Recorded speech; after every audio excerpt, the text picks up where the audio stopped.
السلام عليكم ورحمة الله وبركاته. مواعيد مباريات اليوم الموافق الخميس 24/11/2022 في كأس العالم قطر 2022. المباراة الأولى ستكون بين فريقي سويسرا والكاميرون.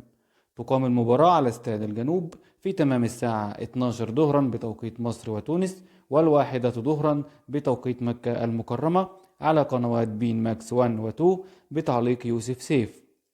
المباراة الثانية بين أوروغواي وكوريا الجنوبية. تقام المباراة على استاد المدينة التعليمية في تمام الساعة 13 عصرا بتوقيت مصر وتونس، والرابعة عصرا بتوقيت مكة المكرمة، على قنوات بين ماكس 1 و 2 بتعليق صور الذهب. المباراة الثالثة بين فريقي البرتغال وغانا.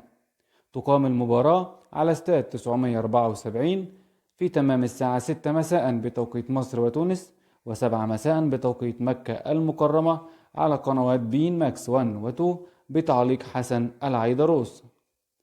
أما المباراة الرابعة والأخيرة ستكون بين فريقي البرازيل وصربيا.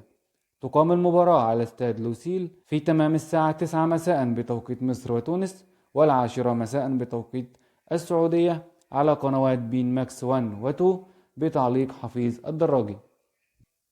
اكتبوا لنا في التعليقات مين الفريق اللي بتتوقعوا انه يفوز بكأس العالم السنة دي ان شاء الله، ولا تنسونا في الاعجاب بالفيديو والاشتراك في القناة. دمتم في امان الله.